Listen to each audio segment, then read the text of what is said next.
Get through the fall. She the only thing I need. I want to be free. I know that they want me for my ideas. So they...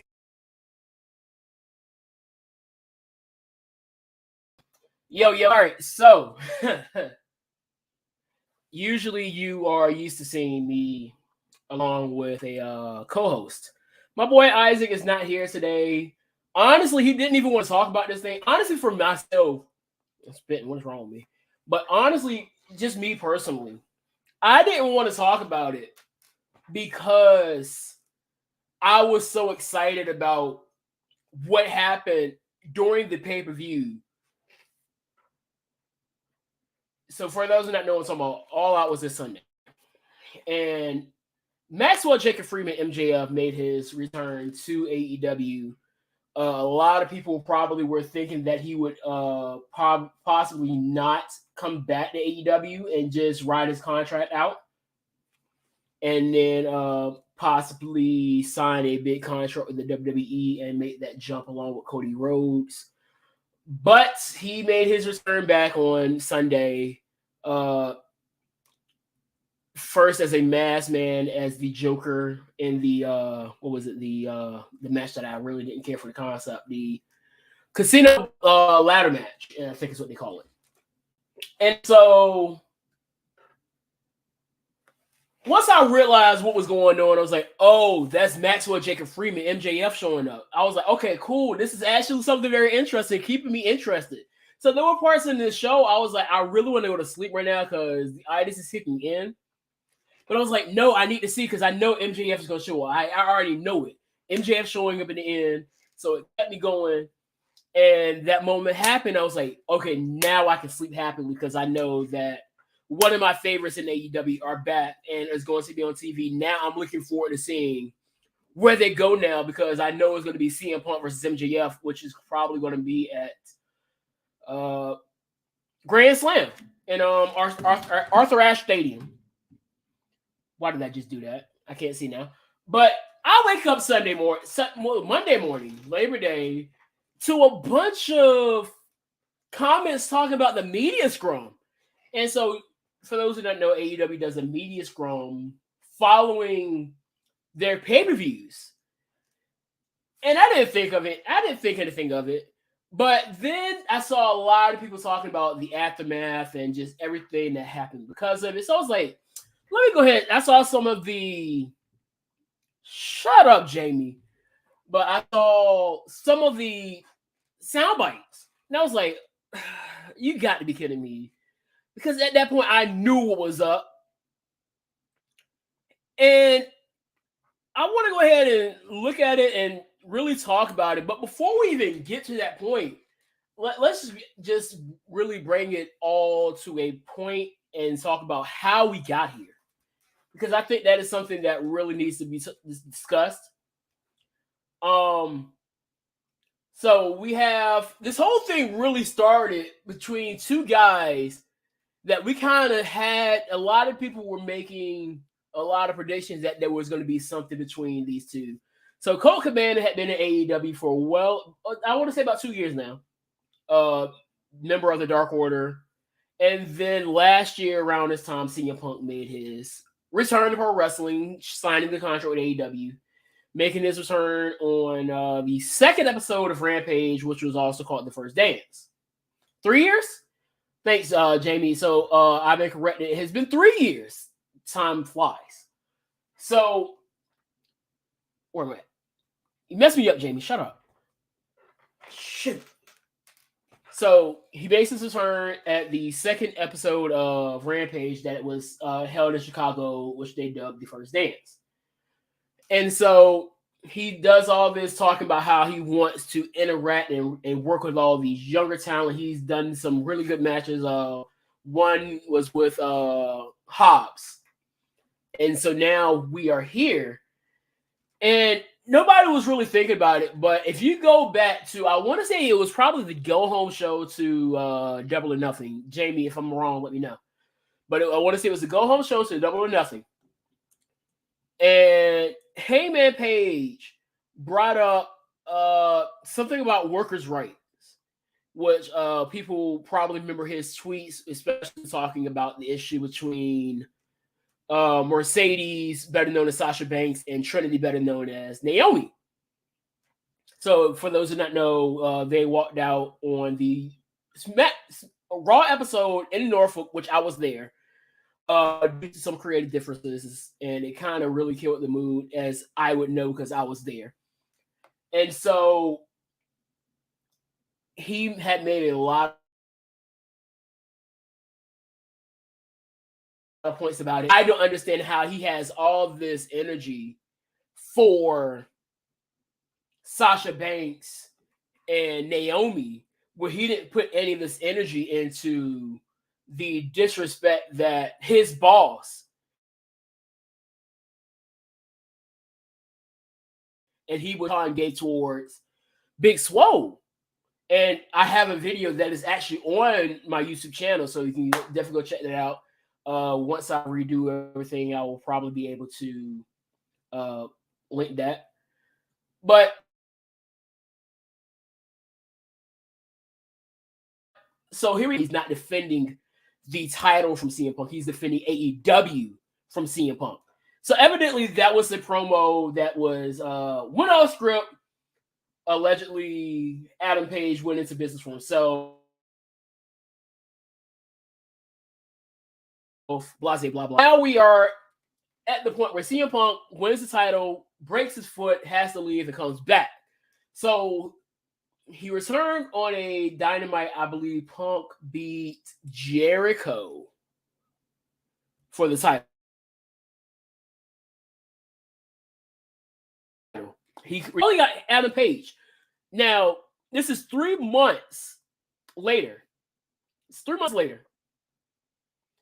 And so a lot of people had already forgot about the fact that evidently Page had made the references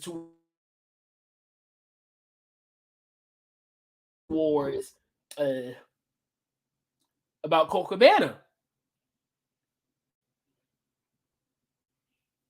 So Punk broke his foot during the stage dive type jumps. This is why he don't need to be doing that.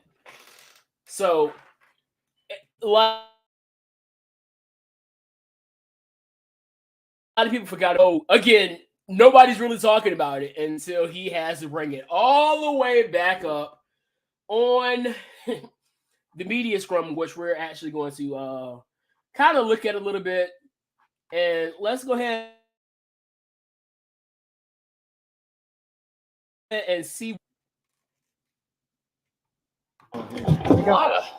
Just say your name and your. Hi, Nick House with Wrestling Inc. I'll start, Nick. Show of hands. Who here fancies themselves as a journalist?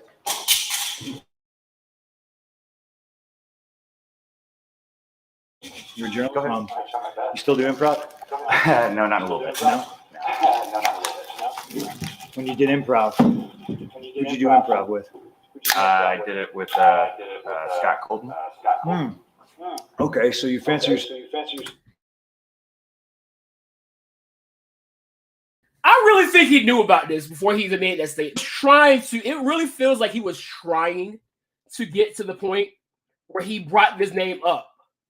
Because why else would you bring Colt Cabana up into the situation to really... Because we already know CM Punk holds grudges. CM Punk holds grudges. Jamie, what do you have? Jamie, don't sit here and act like you didn't realize. Please don't tell me that. But he went around and about just to bring himself to that. Yes, Jamie, Scott Coulson is Colt Cabana. So let's continue. Yourself a journalist. Would you say you're friends with Scott Colton? No, I haven't talked to Scott in some time. So you're not friends with him? No, Scott and I do not see eye to eye. No, you're real petty for that, bro. Like, there was no need to make that statement. Point is, if you fancy yourself a journalist, even if it's for the silly world of professional wrestling, and you have journalistic integrity, people who report things, mostly that are bullshit, and slanderous lies against myself, if you are friends with somebody, you blew my spot. That part I do agree with, because this is an issue that I've had on for a while when it comes to just dirt sheet writers because you see them all the time really putting out these stories, and a lot of times you'll find out that they're fake.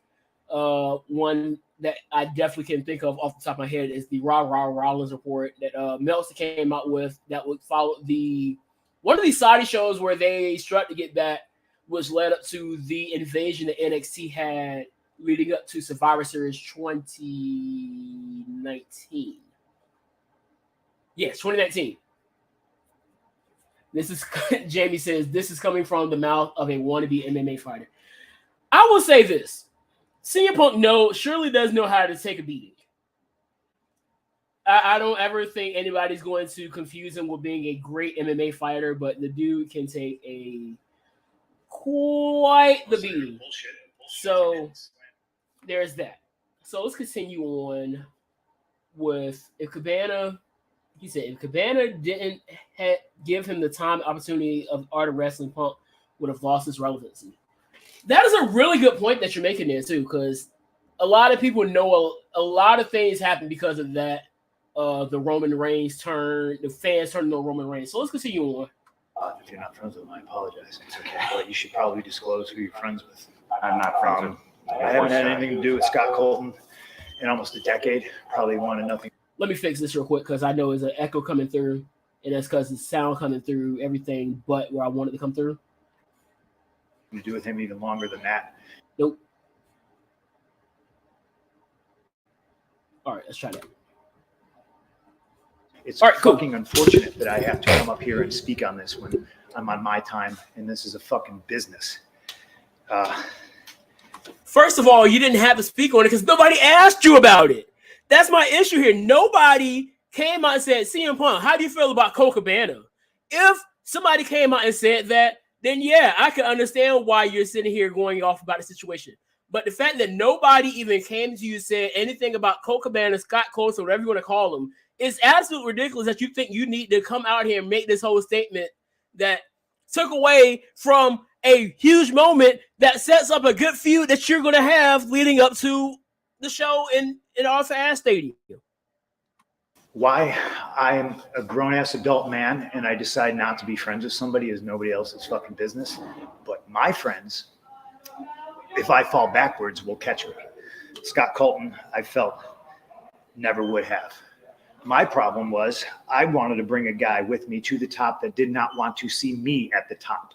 Okay? You call it jealousy, you call it envy, whatever the fuck it is. My relationship with Scott Colton ended long before I paid all of his bills. I have every... And here's where things really start to get very shady when it comes to CM Punk. Here's the issue with saying no comment. There would be no reason to say no comment. There would be no reason to say no comment because I don't really believe anybody had it in them to ask him about anything that led up to this moment. Here's my question. So we all know where this whole thing started at, with the Adam Page promo that evidently was him going out of the way. Can somebody confirm or deny to me that CM Punk participate in the Double or Nothing media scrum? While I continue that, can somebody tell me if he participated in the media scrum that followed Double or Nothing? Because that's going to cause another issue there. Moving on. I have every invoice. I have every email. I have the email where he says, and I quote, I agree to go our separate ways. I will get my own lawyer and you do not have to pay anymore.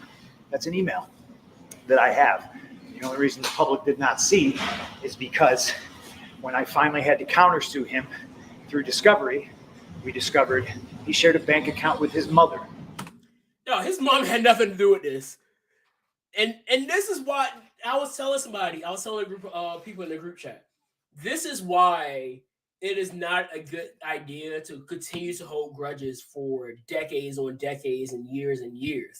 Because now you're getting people involved in a situation that really shouldn't even be brought up.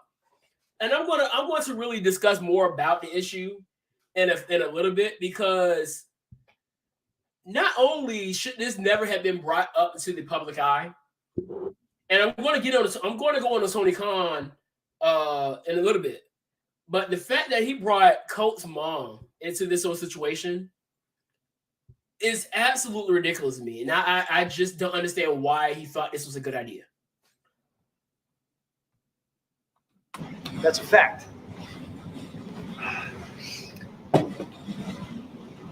And as soon as we discovered that fact and we subpoenaed old Marcia, he sent the email, oh, can we please drop all this? Now, it's 2022. I haven't been friends with this guy since at least 2014, late 2013. And the fact that I have to sit up here because we have... So 2014, late 2013. When was that, when was that shoot interview done? Wasn't that done in 2014? Because he definitely loved WWE in 2014, correct? He loved WWE, was it 2013? Was it 2013 or 2014? I want to say it was 2014 because that was the one that led up to Daniel Bryan winning the title at WrestleMania. So if it was 2014, that means he did that entire interview with Colt when he claims that he wanted nothing. So it was 2014. And so he did that interview with Colt after he got fired, if I'm not mistaken, right? Because if I'm not mistaken, he brought up the fact that WWE fired him on the day that he married April. Oh yeah, there's a lot. CM Punk in Ohio is like, no. It's like me in Hampton University. Irresponsible people who call themselves EVPs and couldn't fucking manage a target. And they spread lies and bullshit and put into a media that I got somebody fired when I have fuck all to do with him. Want nothing to do with him. Do not care. All right, so I'm looking here. Now I'm looking at Tony. Because I don't know if he's shaking his head because what Punk is saying is that no, Punk didn't get him fired, or is he shaking his head no because this should not be happening right now? And now I'm going to get to Tony. Tony, at some point, you're going to have to go ahead and just grow us that and put your foot down because a lot of this stuff could have been taken care of months ago. The CM Punk situation should have never got to the point where he even had to come out on Dynamite and call out Adam Page when Adam Page had nothing to do with that show. That's one. Two, the inmates are running the asylum at this point. So after this wedding happened, I want to say they got married in They didn't get married in 2014, did they? If it was 2014, it was definitely late 2014. So this interview came out sometime late 2014 because I think that was the interview that really helped to turn the fans against Roman Reigns. So somewhere around that time, I guess, is when they had their fallout. So I don't know if Punk got his dates wrong or what, but something ain't adding up with that. Where he works, where he doesn't work, where he eats, where he sleeps. And the fact that I have to get up here and do this in 2022 is fucking embarrassing. And you're right. You didn't have to. You brought this up on yourself, on your own. Nobody told you to come out here and say all this stuff. Nobody told you to come out and talk about this stuff. The first time that you brought it up, people forgot about it. Nobody was talking about, well, I wouldn't say nobody, but the vast majority of people weren't talking about you and Colt Cabana. Yeah, you had a few out there talking about it, but you're so worried about the few that you can't see the whole. And if y'all are at fault, fuck you. If you're not, I apologize. But what did I ever do in this world to deserve an empty-headed fucking dumb fuck like Adam Page to go out on national television and fucking go into business for himself? For what? I'm sorry, but Tony Khan, at this point, you got to say stop. You got to. Stop making faces. Stop looking like you're about to cry and stop this before it gets ahead. Now it's too late because now there was a whole fight that broke out in the backstage where a person threw a chair. Why is this stuff going on? And people know I've had my likes and dislikes when it comes to Jericho. But Jericho made the greatest point in this entire media scrum. Stop leaking stuff to dirt sheets. I am a fan I was talking to Isaac Saturday after class at the Castle, and we were talking about just the aftermath of everything that was going on and what could possibly happen. And I told him, look, this is the best thing that I can think of right now because I don't know. I don't know what is going to happen on the following week. And the fact that I don't know gives me a reason to watch. And as a fan, that is like the greatest feeling ever. I honestly could care less what goes on behind the stands, behind the curtain. And that's where a lot of wrestling fans get lost in the shuffle because now we're so engulfed in what's going on right here that we forget to talk about, oh man, Jacob Freeman's back. What a great showing of what a great tag team match was between Swerve and Our Glory and the Acclaimed. Toni Storm wins their first women's championship on American soil, I think, for a major company. And so all these things, and it seems like Punk's trying to make himself out to be the victim. The only victims I see in this situation, Keith Lee, Swerve Strickland, Britt Baker, Toni Storm, Hikaru Shida, the people that participated in the show, Jon Moxley, everybody that wrestled on that pay-per-view, and nobody's talking about them. Yet, look, I don't even hate the Acclaim. I like the Acclaim. But the fact that nobody's talking about that right now, I feel like it's a disservice to everything they did Sunday. We're so concerned about everything that's going on behind the scenes. Like, imagine going to see the Black Panther movie that's coming out in November, I believe, or whenever it's coming out, and all you can think of was what's going on behind the set during the filming. Like, that's absolutely ridiculous to me. And I understand why Isaac was like, I want absolutely nothing to do with this. Because this is absolutely ridiculous to even think about. And if you want to pop in, the link is in the Facebook and the YouTube account. Click on it. Go ahead and set yourself up, and I will bring you on. This is just ridiculous. I'm going to keep playing a little bit more because there was a few things. And I need to say this. Nick Houshman. If anybody had a reason to be mad at Nick Houshman, it would be Swerve Strickland and Keith Lee and Tony Khan too. Because that man came out of here, and this was the other thing that really made me mad about the Scrum. He came out there and asked Tony Khan in front of Keith Lee and Swerve about a audible because the fans were so hot for the Acclaimed. Why would you even bring that up? This is why I start to understand when a lot of pro wrestlers say that fans have gotten too far into what's going on behind the scenes. We are constantly using insider terms, work. And that's why you haven't heard me say, is this a work? Is this a shoot? I don't care. It's stupid. There you go. I'm not even a fan of punk culture and all that other stuff. I'm a hip hop guy. But right, this is, and it's so funny because people wanted WWE to get him back. And if this is the reason why WWE wanted nothing to do with him in their locker room, it's showing to everybody. And it's so funny because a lot of fans are bringing up a lot of the older promos where you saw Cena cut the promo on him, Triple H cutting a pretty similar promo, even going into AEW, Eddie Kingston cutting his promo on him, and everybody else. It's starting to make a lot of sense when you start putting everything into perspective. All right, let's continue. What did I do, Dave? What did I ever do? You tell me. Didn't do a goddamn thing. What's your name, sir? Well, you just brought somebody's mother to a situation where she should never been brought up. Let's start there. Dominic D'Angelo. Fuck the Pittsburgh Penguins. What are you doing? I'm Pittsburgh. I made it really clear in Forbes, and I just want to make it clear again. Nick, It's not his position to make it very fucking.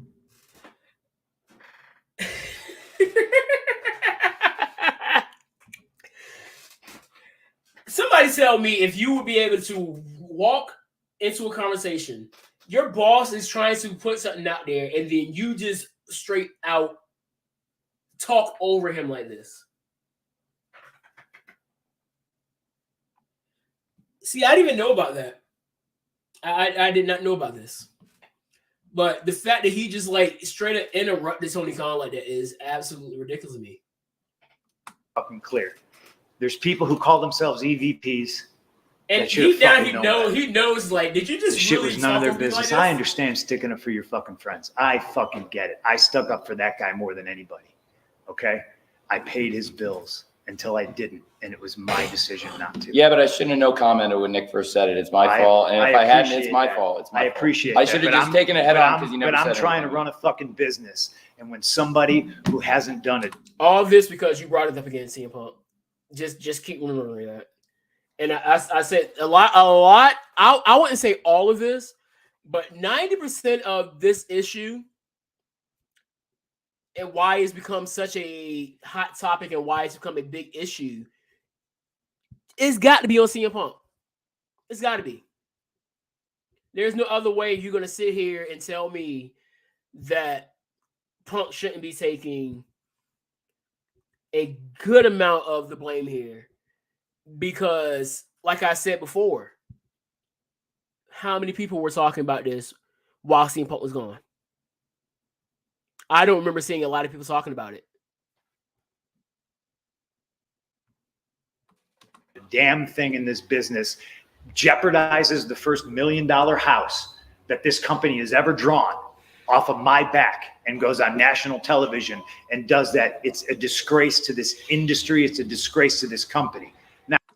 Now, I will say that he is right. That I think he is probably the biggest drawing name that AEW has, and you really did see that, especially with the numbers. When CM Punk made his return to wrestling, you saw how the attendance shot up. I think this is around the time that they had that 1 month where they were beating out WWE. And now you see while CM Punk was gone, the numbers went down into the mid-low 900,000s. And the last 2 weeks, they have been well over 1 million. I expect them to get well over 1 million again this week, especially with everything that's going on. And I do think that this may end up being a reason why a lot more people are going to show it or tune in. Because let's be real, people like a good train wreck. And right now, this is a legitimate train wreck. Jamie, has any punishments been sent out? If you know, let me know. Now, we're far beyond apologies, right? I gave him a fucking chance. It did not get handled, and you saw what I had to do, which is very regrettable, lowering myself to his fucking level. But that's where we're at right now. And I will still walk up and down this hallway and say, if you have a fucking problem with me, take it up with me. Let's fucking go. Which brings us to what happened after he left. He said, "Hey, if you got a problem with me, run up and let's handle it." Well, people took up to it, and if you don't remember, he brought up the EVPs. The EVPs are the Young Bucks, Matt and Nick Jackson, as well as Kenny Omega, and they pulled up. And it led to a big brawl, evidently in the back, where what's his name? Is it Flex Steel, Swole Steel, Big Steel, Steel Fired? What is his name? What is his name? Golly, I can't think of it. A Steel. There we go. A Steel. Had to go back to. Thank you, Jamie. I had to go back and look. Let's see. He was making a stadium erupt in his debut this last pay-per-view. His upcoming opponent had the crowd rocking in Punk's. And I was listening to, I don't listen to him a lot now. He blocked me on Twitter, but JD was talking about it, and he had his co-host, and I think his name is Chi-Town Smart. And he made that point. It was like, MJF has been the biggest heel in that company and arguably the biggest heel in pro wrestling, period. I mean, the only ones you could really debate, especially on the American soil, is probably Roman and Corbin, just based off reactions. And let's be real, Punk got some good reactions. He got his typical hometown reaction. But the moment people knew and it was revealed that it was MJF, that crowd went crazy.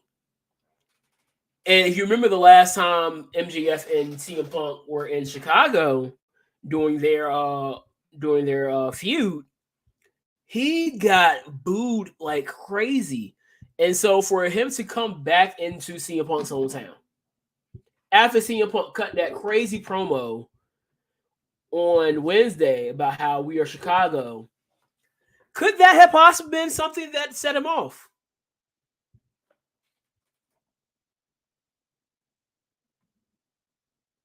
Yeah, it was.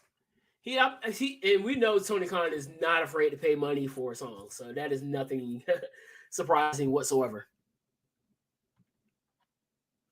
Like I said before, if you are wanting to come and talk, definitely do that. And let's take a break real quick, and let me go ahead and shout out to my sponsor real quick. If you don't know, I represent King's Crowning Hats. Let me go ahead and show you the beauty of this hat right here. This is King's Crowning hat. If you look inside, it is. Look at that, boy. Look at that. You can't see it. But yes, I love it. Use my code here, Unbounded1.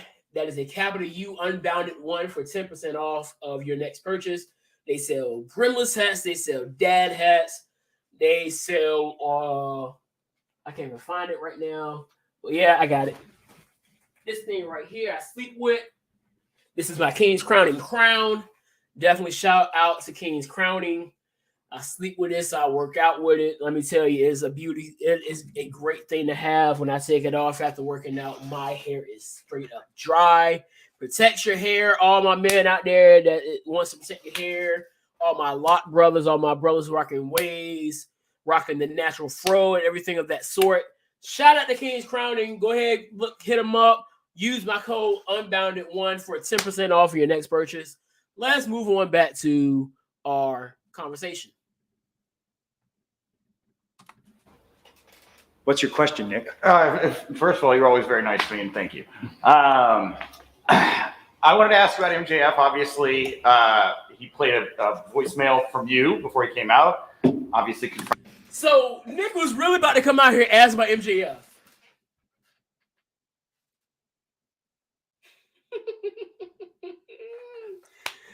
Nick really was about to start the whole thing. And so we spent 5 minutes talking about a situation that had nothing to do with anything that happened on Sunday night. For this man to start off his whole media scrum about MJF's return. Again, you hijacked one of the biggest moments of the night to talk about something that really had nothing to do with anything. It should have been handled in the back. This is my issue. And I saw a lot of people, you hear about, we know about the fights that happened in the back in the day, Bret Hart, Shawn Michaels. We've heard about these situations between like Jericho stepping up to Goldberg, stepping up to Brock Lesnar.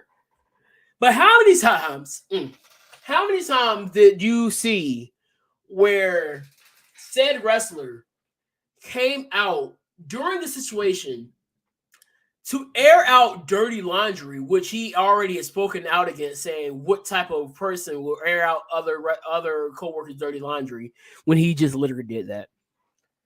And so now he's trying to play himself out to be the victim here. And I don't like that. And it makes so much sense that you bring this up because, like you said, people talk about how Bret Hart is bitter. Punk way surpassed it. Yeah, he has. And let me put it this way. CM Punk is, without a doubt, the biggest draw that AEW has on hand. It's going to come down to the fact of, is what he's bringing in worth keeping to continue to take the risk of what happened Sunday night bleeding off. Oh yeah, he has. Shout out to my boy Pierce bringing that on Ronda Rousey. I really think he meant to say that to CM Punk, but so now I'm just sitting here like, nobody's, like I said, nobody is talking about the situation that needs to be talked about. Let's sit here and talk. Why is somebody saying, let's look forward to CM Punk versus MJF? Let's look forward to seeing what happens between the tag team division, because now Tony Khan brought up during the media scrum that he wants to see a rematch, which I think would be really good because, like we said, the Acclaim have become such a popular team. Even though their Max Caster's rhymes on Sunday was straight mid, but but I want to go ahead and see what's been said so far, because I really don't know.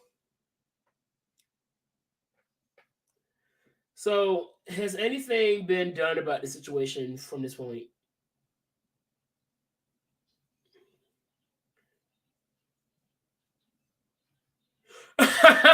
Phil Lees was like, somebody said Tony Khan has to put Max Caster on house arrest before Wednesday.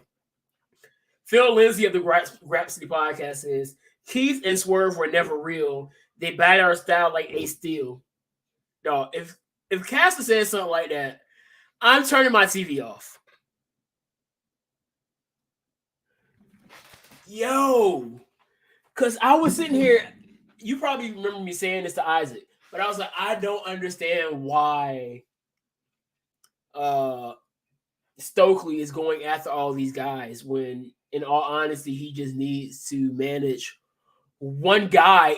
And even then, I still don't understand it, because Max can talk. Max is one of the best talkers that we have right now. And so to put him with another guy that can really, really go on the mic, I really felt like Stokely would have been better suited for somebody like Hobbs, Powerhouse Hobbs. But that's just me. I'm happy to see Morrissey. It should have made sense when Morrissey came, because remember, Morrissey was one of the guys that MJF had brought in to go against Wardlow. So all this stuff should have made a lot of sense coming in. MJF champ. I like the way you think. I like that thought. I really do. But I don't know, man. This is just absolutely ridiculous to me. And like I put up there, I put on Twitter earlier today. Let me go ahead and read it correctly so I don't mess it up. Moriarty, I can see that. I like Moriarty. I'm not too sure if I like the hair dye, but it'll probably grow me eventually.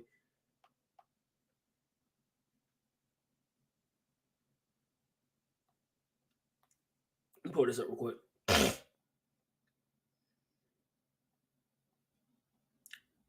What did I put it at? It must have been you know what? A lot of my times when I mention somebody on Twitter, it goes in my tweets and replies, and I don't like that either. But I said MJF and his return being hijacked. It's being hijacked, and I don't like that. Like I said before, I have become an MJF fan. There are some times he says things that I don't necessarily care for, but you cannot deny the fact that MJF is a generational talent that, if really given the opportunity to, he could be a less problematic CM Punk. And that's where I am at this point, because at this point, is CM Punk worth keeping? And that's something that's going to have to be really discussed back there. But as fans, and I know it's so difficult now because so much has been and is being exposed to our faces. And I know a lot of guys back there are very, especially Jericho. You could really tell that Jericho wasn't the biggest fan of a lot of the stuff. It isn't a fan of a lot of these things being exposed. You've heard about it from guys like Cornette. I know people don't like Cornette, but this is one of those things I think a lot of people would probably agree with Cornette on, regardless of whether you agree with his take on modern day pro wrestling or not. We as fans have become so engulfed in everything that's going on back there that we forget to really focus on what's going on in front of us, and we let that what's going on backstage and who's running things dictate who we cheer for, why we don't like them, and everything of that sort. And it becomes a issue of where I don't like this guy because he's being overpushed and all these other insider words when you should just shut up and be a fan. I've been following a lot of things that Alex Kane has been saying on TikTok. And he makes perfect sense. A lot of times you start seeing people say, I don't like the booking. I don't like the booking of this. This is why they're failing. People are showing up, dog. I'm pretty sure AEW had about 10,000 people to the show. WWE, even under the booking of Vince McMahon, put on a WrestleMania where it was over 60,000 at both shows. It was over 100,000 people. Over 100,000 tickets were sold off of Vince McMahon's horrible booking. If his booking was so horrible, he won't be selling. Now, Triple H is doing the same thing. He's doing a great job. Congratulations. It seems like the IWC is more receptive to it. Even though they hate Braun Strowman so much, but you see what happened when he showed up last night. And he had the biggest pop of the night. Everyone's an armchair booker and also an armchair ratings guy. We're so concerned with the ratings that we forget about what's going on during the show. Like I talked about it to Isaac. I never ever recall talking to him in school about what rating did Raw get. I don't even see that. Like you'll see it a few times here and there when it comes to like bigger shows, like sports stuff. But you don't hear people talking like, I don't hear people talk that are Grey's Anatomy fans or NCIS or whatever TV show comes on nowadays. I don't know. I don't watch TV. You don't hear them talking about what rating did Power get or something like that. I'm pretty sure Power doesn't come on national on cable television or anything like that. But you get my drift. Nobody talks like that except for us as wrestling fans, especially in the IWC. One thing that my boy Billy Dixon, shout out to Billy Dixon, he said the most important voice in wrestling is the ones that pay to put their butts in a seat. And it showed again last night, like I said, with Braun Strowman. Everybody was sitting here saying, oh, we don't want Braun Strowman back in WWE when the report came out that Braun Strowman was coming on Monday. Braun Strowman showed up last night. And just about every single butt that paid to be there got up and reacted to just about everything he did. Even when he slipped and got up and did what he had to do, they still reacted to him. So I don't want to hear the IWC talk about how nobody wants this, nobody wants that. You're not paying. You're sitting here crying on the internet. Nobody cares about what you think. Nobody cares about what you think. You are doing nothing but crying on the internet. Shut up, watch, or don't. Braun killed the tag division. Did he, though? Did he? Him and Nicholas attacked. Hey, look, I kind of wanted. I ain't gonna hold you. I like seeing the IWC mad. So give Braun and Nicholas the belts again. But that's all I got, dog. I'm just like, all this stuff is ridiculous. I just want to enjoy wrestling. I could care less. I just wanted to bring this up because I am just to the point where I'm just over the fact that we're talking about this instead of talking about all the hard work that all these incredible talent put on for us to be unappreciative about. And shout out to every single one of them. And I'm going to try to name who's MJD? Maurice Jones-Drew? Why are you bringing up Maurice Jones-Drew? But shout out to everybody that did what they had to do. I'm going to try to really personally shout their names out. The ones that I can definitely remember. Eddie Kingston. Ty Conti, even though a lot of people don't care for her. Sandra Guevara. Malachi Black. I don't want to talk about that situation. I'll wait until things are official. He evidently leaves, and then if he shows up in WWE, then we will know that it's official that he is gone from AEW. But as of right now, all of that is hearsay, so we're not going to really delve into that right now. But shout out to everybody that was in the House of Black. Shout out to Miro. Shout out to Sting. Shout out to Darby Allin. Shout out to Dr. Britt Baker, DMD. Jamie Hayter. Tony Storm. Swerve in Our Glory. The Young Bucks. Kenny Omega.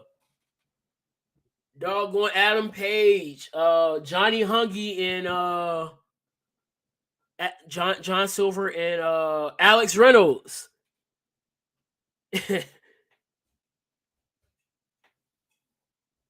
Looking by description of the live. Description of the live where? I'll fix it later.